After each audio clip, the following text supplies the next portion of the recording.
Welcome to the My House Podcast, a show about the past, present, and future goings-on at the My House Youth Drop-In Center in Wasilla, Alaska, with your host, Michelle Overstreet. Hi, welcome to episode 51 of the My House Podcast. Sorry, 53. Oh. We're going to get it. Are you torturing me? Third time's the charm. Okay. Welcome to episode 53 of the My House Podcast. I'm your host, Michelle Overstreet, and today I'm joined by Isaac Smolden and Bryan Fields. Thank you both for being here. Bryan is our program director, and Isaac is our communications director.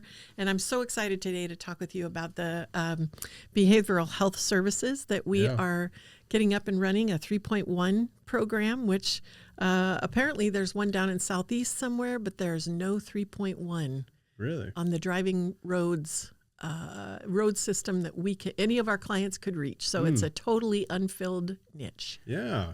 And I think too, if you look at the way, what we had talked about when we talked about doing this, when you look at the way that 3.1s are ran, and usually it's, you come in, you're there, you do group, and you go out with the whole group and do an activity, where ours is going to have that My House twist, where we value so much the education and job training. Yeah. And so our clients are going to have a lot more freedom, which comes with like risks.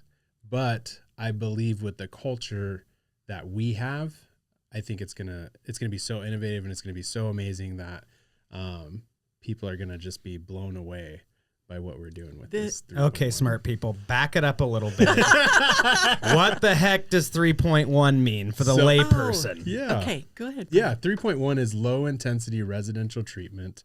It's very minimal on your needed clinical hours, and traditionally 3.1 was meant to be more of like a transitional or sober living atmosphere, but with clinical oversight and like round the clock staff. So those guys or gals that maybe they're kind of they got the stuff, but they're a little bit high risk and have high risk for relapse, or don't have a lot of community supports and stuff. And so in those after hours areas, need a little bit more support. And so the 3.1 will allow them to get the support that they need. However, how you've seen it ran is what I was talking about, where it's kind of more of, you're kind of just here and we do a group, which is, there's nothing wrong with that. You know what I mean? Like, that's still an effective way to provide treatment.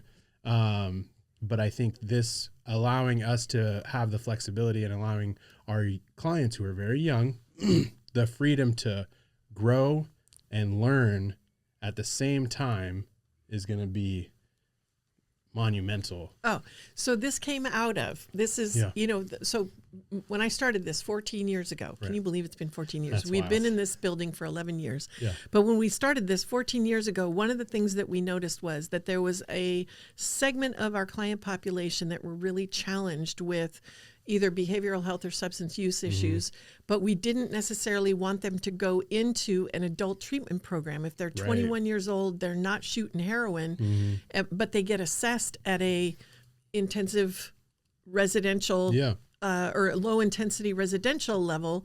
Because we didn't have that in our community, they sometimes could be bumped up depending on their behavior. If they got arrested, there are all these contingencies. They get bumped up and they end up in a residential treatment program with somebody who's 35, 45, 55 that's been shooting heroin for 15 years. Yeah. We don't want our clients in that environment. We want them here finishing their high school diploma, getting their certificates for some kind of job training, getting trained for jobs right here on site. I mean, we have a new boutique manager who was just talking to me about the most basic, help them know how to show up with the uniform on and with their hair combed and, all the things. Yeah.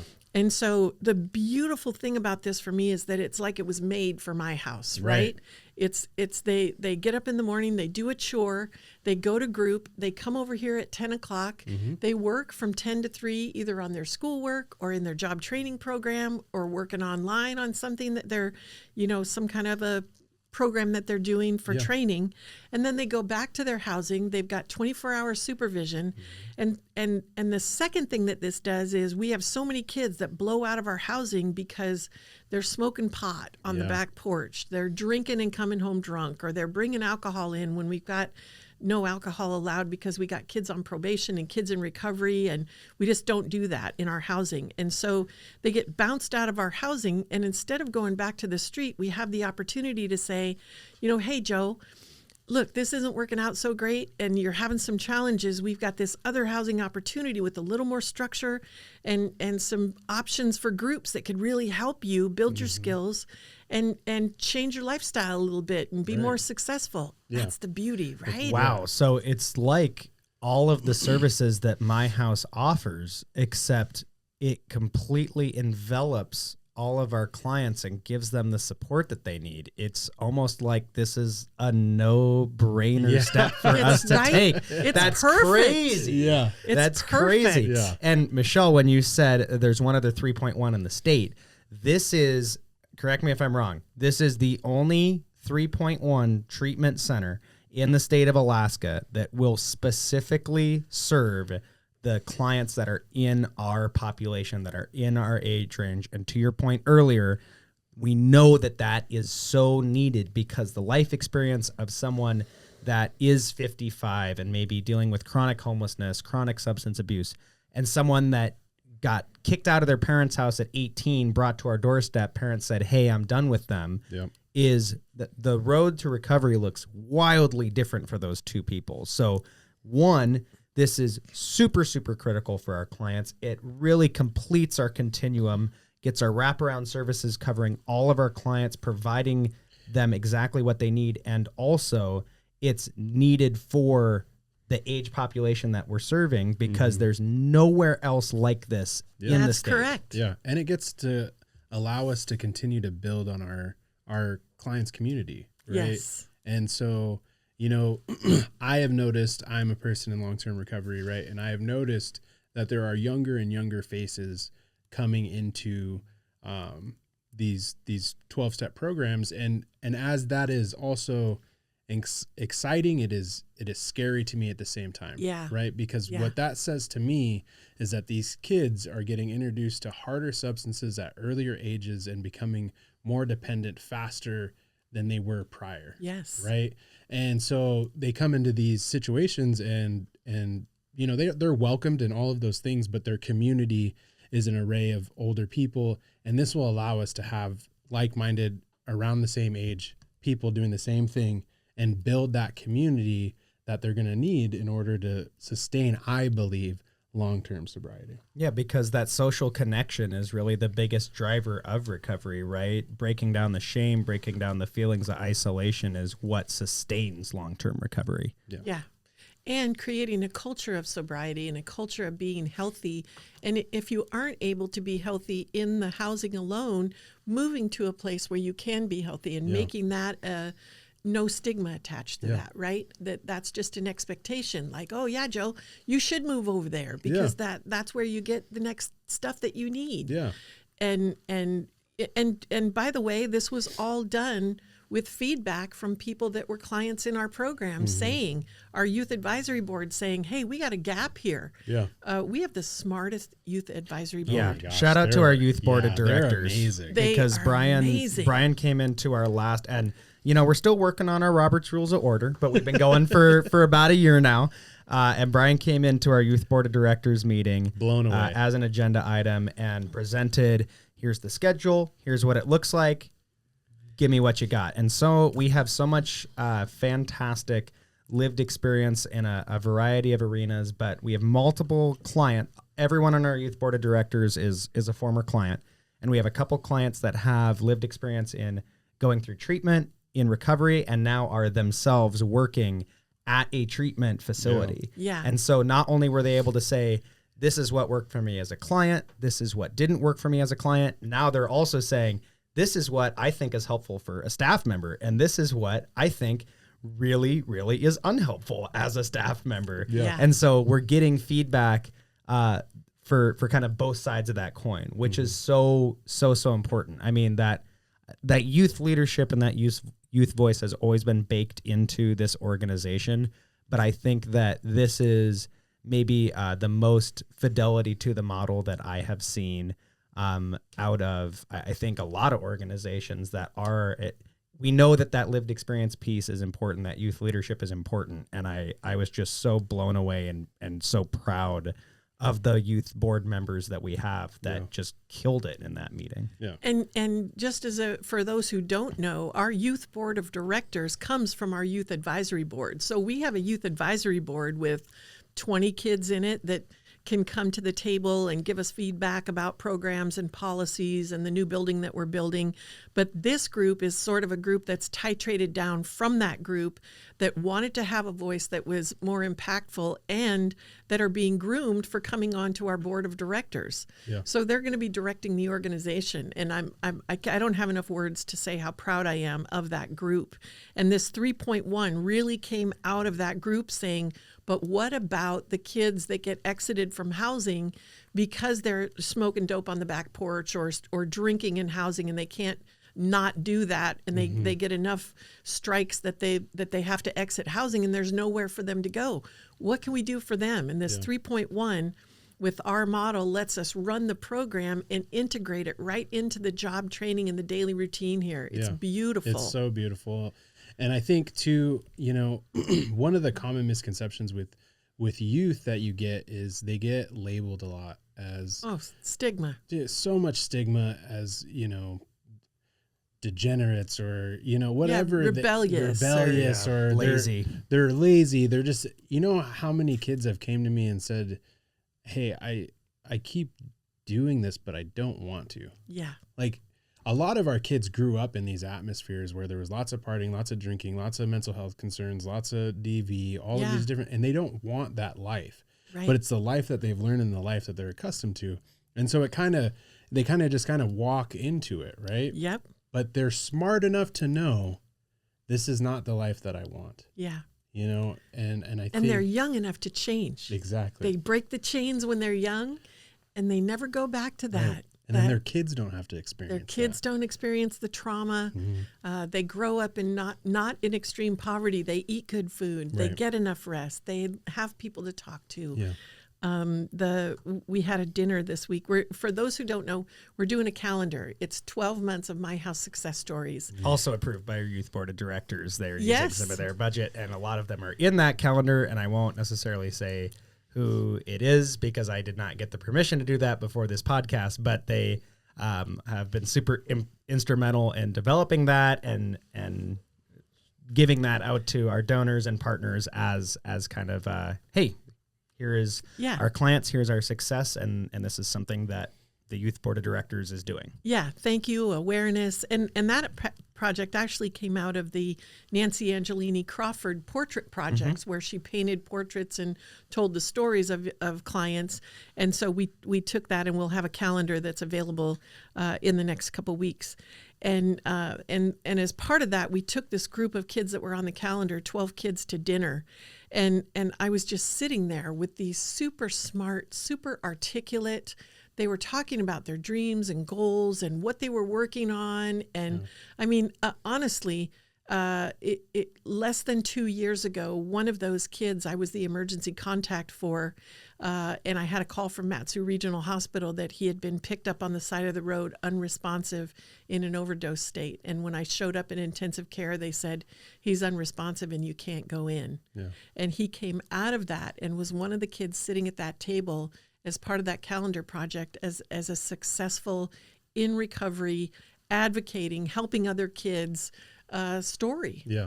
And so we've got the guts of this is so solid. Yeah. And I think too, we're opening so many opportunities for our clients to come back and be staff members. Yeah. Right. With our big push in this behavioral health and this peer support, it's going to open so many doors. And that's where that real magic is in all of this, and the youth advisory board, and what makes it so special is these participants come and they have these things and they work through them, and then they grow, and then they give back. Yeah, they're reaching back and saying, come on, you could do it. Yeah.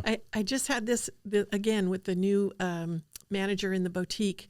that when she tells the client, this is how you should dress, don't say the F word when you're counting the money. Don't, if you screw up, it's okay. But that's good advice for you at home too. Don't say the F word when you're counting the money. I know it's stressful, guys, but it's a positive attitude. Yes. And so she was sort of giving out the feedback, and we brought in Julia, who runs the redemption program, to give her a hand a couple days a week because we're a little short staffed. Yeah. And Julia was giving feedback to this client, and I came in today and the client was dressed really nice. And I said, "Wow, you look great. You're all styled and you look good." She goes, "Yeah, I just got this outfit yesterday.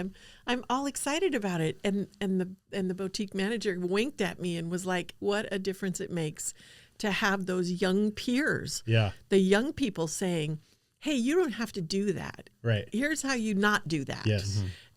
Whether it's drugs and alcohol or job training or whatever the case may be. And it's so much more powerful. There's no pushback. There's no push. Yeah. They don't feel like they're fighting for power when they're talking to someone that's in their age range. Yeah. When an adult steps into the situation and starts making them feel judged, or the stigma comes up, I can't tell you how many people that I've talked to who have said, "How do you get kids to do what you want them to do in your program?" And I said, "I don't." We don't know. Yeah. I don't get them to do anything. I create a desire in them to be better. And I do that by surrounding them with successful young people. Yeah.